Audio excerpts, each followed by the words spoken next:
Ser Podcast. Las 8 de Hoy por Hoy en Ser Podcast.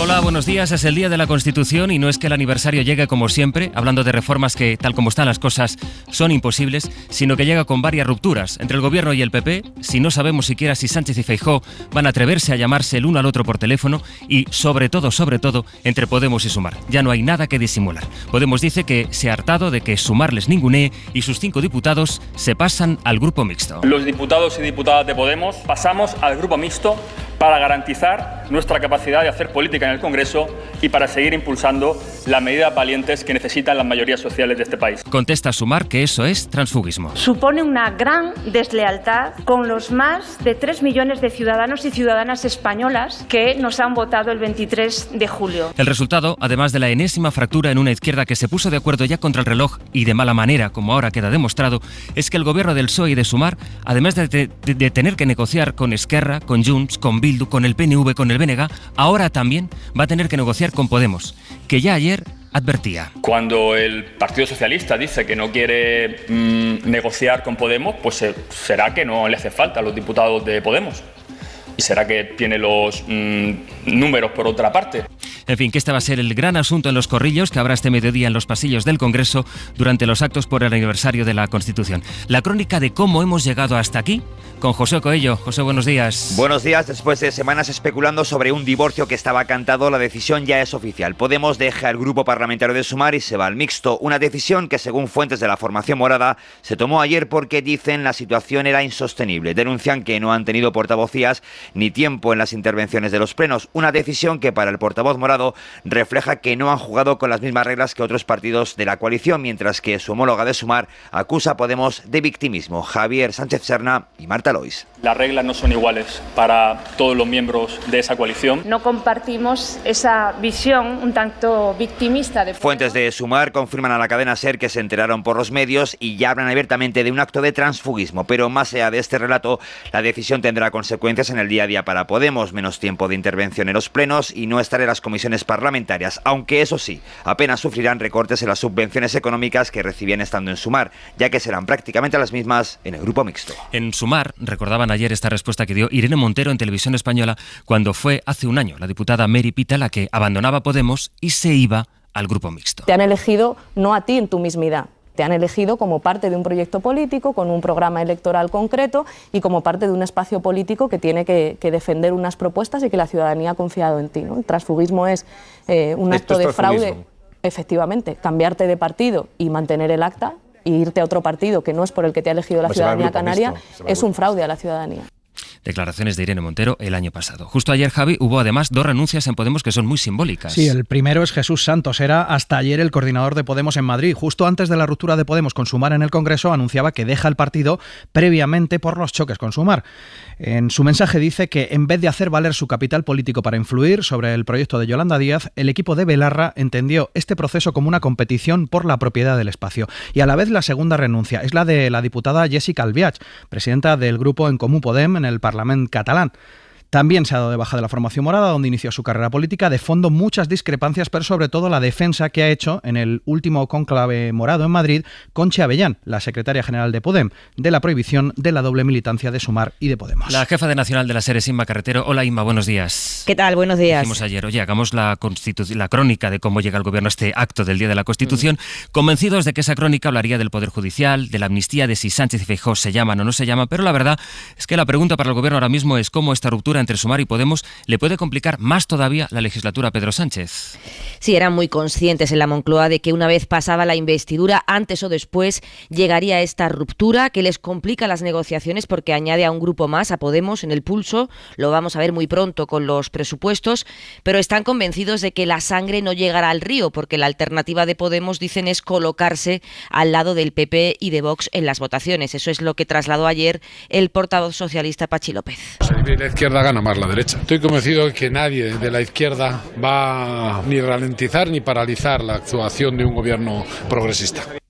Se esfuerza el PSOE en negar que la salida de Podemos sea un elemento de inestabilidad para el gobierno de Pedro Sánchez, que hoy va a coincidir por primera vez con Feijóo tras la investidura. Vuelven al Congreso en un clima de tensión y desconfianza, con el gobierno aferrado a las palabras del comisario de Justicia para que se renueve el Poder Judicial. Creen que Feijóo tiene que digerir ese revés, eso dicen, y a partir de ahí se producirá la llamada del presidente del gobierno al líder de la oposición. Inma, gracias. Hasta ahora. Ahora vamos con eso, con la reacción del PP que dicen en el Partido Popular sobre la disputa en torno al Poder Judicial. Pero antes, y sobre la crisis entre Sumar y Podemos, Bendodo. Ahora esta legislatura está abocada a ser un circo permanente, ¿no? Más crisis de gobierno que... Auguraba que esta legislatura acabará siendo un circo. Bueno, todo esto en la víspera de este 6 de diciembre, que tiene de fondo esa otra gran pregunta: si de verdad es posible que Sánchez y Feijóo se pongan de acuerdo al menos en la renovación del Poder Judicial, ya que Europa apremia. Mariela Rubio, buenos días. ¿Qué tal? Muy buenos días. Honestamente, Mariela, avances hay muy pocos. Pocos, y desde luego nadie en el PP cree que sea posible alcanzar ahora un acuerdo sobre el Poder Judicial. Hablan en Génova de una cortina de humo de Sánchez y son tajantes. Solo hay dos posibilidades de renovar el órgano de los jueces. O el PSOE da al PP un cambio en el sistema de elección de este órgano, lo cual sería un triunfo para Feijóo, o Sánchez cambia el sistema de mayorías parlamentarias para renovarlo sin el concurso del PP y que lo explique en Europa, dicen en Génova. Así, Sastre, los populares dibujan una legislatura a cara de perro, sin dar ni un gramo de oxígeno al PSOE, en definitiva, sin pactos de Estado. Sánchez tiene una serie de acuerdos con una serie de partidos que le impiden celebrar pactos de Estado. Para firmar pactos de Estado hay que ser un partido de Estado. Y yo creo que el Partido Socialista, desde que lo dirige Pedro Sánchez, ha dejado de ser un partido de Estado. Hablaba así en su estreno el portavoz parlamentario Miguel Tellado, cara visible de una oposición dura frente a un gobierno provisional, que es la expresión que utilizaron ayer los populares al conocerse la ruptura de Podemos. Mariela, hasta luego. Hasta luego. Sobre la pugna entre el Poder Judicial y el Gobierno, ayer preguntaron a la portavoz, a Pilar Alegría, por la sentencia del Supremo, que ya saben, ha anulado el nombramiento de Magdalena Valerio como presidenta del Consejo de Estado. Es la primera vez en la historia que la justicia invalida un nombramiento realizado por el Gobierno. Además, a petición de una denuncia de una institución privada. Máximo respeto, pero esto tampoco es un ejemplo de la separación de poderes. Respeto, pero no la compartimos. La mayoría conservadora del Poder Judicial ha vuelto a advertir al Gobierno en otra reunión extraordinaria de que van a estar vigilantes, dicen, sobre el lawfare que denuncian. Pedro Jiménez. El bloque conservador del Poder Judicial ha fracasado en su intento de endurecer la posición del Consejo del Poder Judicial contra el lawfare, que incluye el acuerdo PSOE-Junts.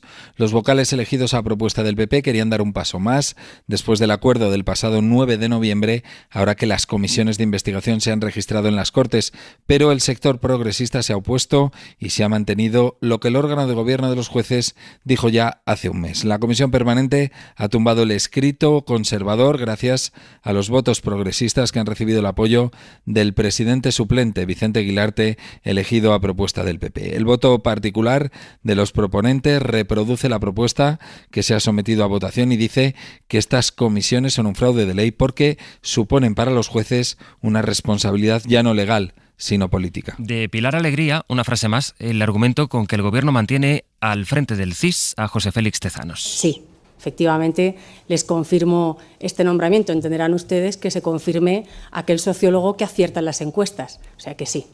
Y están también estas declaraciones a la agencia EFE, que ya veremos en qué quedan, de la vicepresidenta Teresa Rivera. Se abre a cambiar el impuesto a las energéticas después de que empresas como Repsol o Endesa hayan amenazado con frenar o con retirar incluso inversiones por el tributo, por el impuesto a los beneficios extraordinarios. Es importante trabajar sobre una actualización de si siguen existiendo o no esos beneficios extraordinarios que intentaban ser identificados en esa figura. Si no, la fiscalidad habitual se puede corregir, modular, pero ya no estamos hablando de beneficios extraordinarios, estamos hablando de otra cosa. Las 8:09 de este primer día del puente, aunque fue ayer por la tarde cuando se produjeron las primeras retenciones en las carreteras y los problemas sobre todo en Madrid por un nuevo descarrilamiento en las inmediaciones de la estación de Atocha. La comunidad pide explicaciones al Gobierno. Esther Bazán, buenos días. Buenos días. La Consejería de Transportes pide una reunión urgente al ministro Óscar Puente para abordar la situación que, dice el consejero, se va deteriorando día a día, no solo con cuestiones puntuales. Estamos sinceramente muy preocupados por estos hechos, ya que realmente no estamos hablando de retrasos o fallos en el servicio, sino de incidentes que afectan realmente a la seguridad de las personas. A primera hora de la mañana ha quedado normalizada la circulación entre Atocha y Recoletos, informa Renfe, lo que permite recuperar el servicio habitual. Así se presenta, en fin, este miércoles de sol, aunque las nubes van a ir ganando terreno, Jordi. Tiempo soleado durante la mañana en la mayor parte del país. A medida que avance la tarde, las nubes irán a más. Durante la mañana y hasta el mediodía, chubascos en Andalucía, también en el sudeste peninsular, después afectarán solo al área del estrecho. Y con temperaturas parecidas a las de ayer, sensación de frío la mayor parte de horas. Y al final de la tarde, cambio importante de tiempo en Galicia, viento cada vez más fuerte, también chubascos intensos, un cambio que mañana se extenderá a todo el oeste e interior de la península con lluvia y viento fuerte. El viernes alcanzará el Mediterráneo con rachas de viento todavía más intensas. El mapa para entender el mundo. Estados Unidos manda las primeras señales de malestar a Israel. Va a negar los visados a los colonos israelíes que ataquen a palestinos en Cisjordania. Israel, a su vez, va a revocar la autorización para seguir en su país, en Israel, al principal funcionario de ayuda humanitaria de la ONU. Enviado especial Nicolás Castellano. Buenos días, Nico. ¿Qué tal? Buenos días, José Luis. Eso mientras los ataques siguen y se van sumando niños entre los muertos, Nico. Sí, siguen llegando ahora mismo heridos al hospital de Han Yunis, donde continúa el asedio con bombardeos aéreos, pero también combates en sus calles. Estos son los gritos de una de las 3 únicas supervivientes de una casa familiar en esa localidad donde una bomba ha matado a 45 miembros de la misma familia. Se ven los cuerpos de varias niñas pequeñas. Israel está atacando sin cesar las 3 principales ciudades de la franja. Se superan los 16.000 muertos. En el sur, por los desplazados, la densidad es ya de 18.000 personas por kilómetro cuadrado, pero Netanyahu no cambia de guión. Insisten que no va a parar la guerra sobre los gazatíes, se niega una fuerza internacional para desmilitarizar Gaza, y mientras sus soldados y los colonos radicales siguen matando en Cisjordania.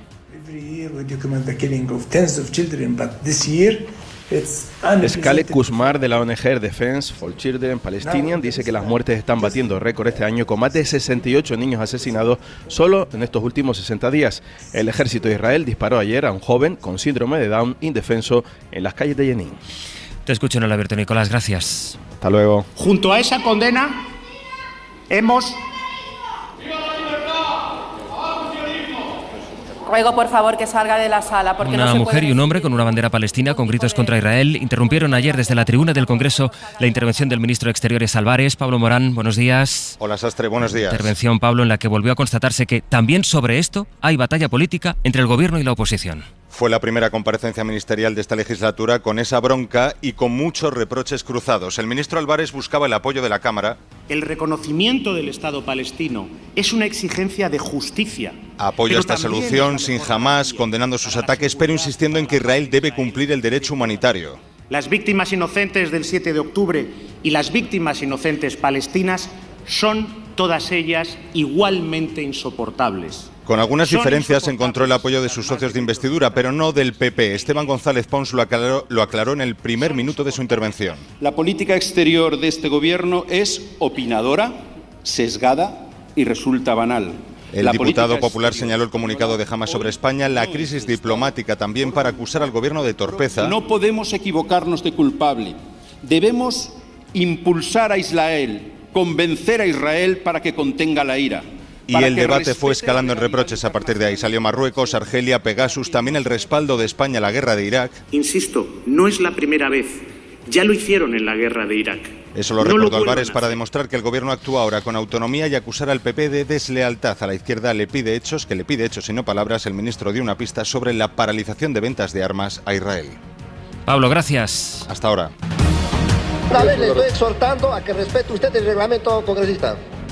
Reglamento del Congreso de la República. Este es el momento en el que llega la noticia al Parlamento de Perú de que el Tribunal Constitucional de ese país ordena que se libere al expresidente Fujimori, con todo vaya lo que eso supone. Sí, el expresidente peruano, recordemos, cumple una sentencia de 25 años de prisión por crímenes de lesa humanidad cometidos durante su mandato en los años 90. 2 masacres, las de Barrios Altos y La Cantuta, que le han tenido entre rejas de forma casi continua desde el año 2009. Apenas pudo salir de prisión durante unos meses en 2017 tras recibir un indulto presidencial que más tarde fue revertido. Lo que el Constitucional peruano ha decidido ahora es restituir esa medida de gracia para el preso más polémico del país, que previsiblemente será excarcelado este miércoles. Su hija, Keiko Fujimori, ha hablado ante la prensa hace unas horas. Estamos todos, sobre todo la familia, muy ilusionados, con mucha alegría, pero también la posible liberación, eso sí, desata la condena de las asociaciones de víctimas de Fujimori, que lo califican como un dictador, y también las críticas de la Corte Interamericana de Derechos Humanos. Y de las últimas horas... Sobre la Guayana Esequibo,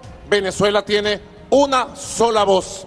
El Esequibo es nuestro. Nicolás Maduro ha anunciado que va a crear una división militar para atender el territorio en disputa con Guyana. Maduro moviliza al ejército, aunque no ha anunciado incursiones militares. El gran asunto social y educativo de las últimas horas, el informe PISA, que deja las peores notas en España, aunque aquí el bajón, que ha sido considerable, no lo ha sido tanto como en otros países, lo que al final nos acerca más al promedio de países de la OCDE. Pero eso parece más bien un consuelo ante la realidad de la evidencia, que es que ha caído el nivel, sobre todo en matemáticas, en comprensión lectora, con unas diferencias que son además muy relevantes entre comunidades autónomas, de las que destaca el bajón, especialmente en Cataluña. Y la pandemia, que está entre las razones, no es la única de las razones. Adela Molina. El bajón en PISA no se explica solo por la pandemia. Que hay una serie de evidencias que sugieren que, de hecho, el COVID simplemente intensificó una trayectoria negativa que venía desde antes del 2018. Daniel Salinas, analista de la OCDE, incidió ayer en la presentación de los datos en España que hay que analizar otros factores para encontrar las razones de un descenso histórico en muchos países, entre ellos la inversión. El uso de los recursos parece ser un factor muy importante. Los resultados PISA muestran que un nivel mínimo de inversión por alumno es necesario, pero que no garantiza la excelencia académica. En el caso de España, los alumnos que han participado en esta edición del informe PISA, nacidos en 2006-2007, además de la pandemia, han vivido de lleno los recortes de la crisis financiera. Aumento de alumnos por clase, de horas lectivas de los profesores, recorte de programas para los más vulnerables o endurecimiento de los criterios para las becas. También han estudiado prácticamente toda la educación obligatoria con la LOMCE, la ley educativa del PP, que entró en vigor en el año 2014. Además, Javi, el Reino Unido firma un acuerdo con Ruanda e insiste en su política migratoria. Lo hace a pesar de que el alto tribunal británico dijo que era ilegal, que no se podía poner en marcha el sistema ideado por el gobierno de Sunak. Un plan que consiste básicamente en enviar a solicitantes de asilo a Ruanda, al país africano, para que esperen allí la tramitación. En 10 minutos, el abierto. Hoy con Cristina de la Hoz, con Estefanía Molina y con José Miguel Contreras. Para no perderte ningún episodio, síguenos en la aplicación o la web de la SER, Podium Podcast o tu plataforma de audio favorita.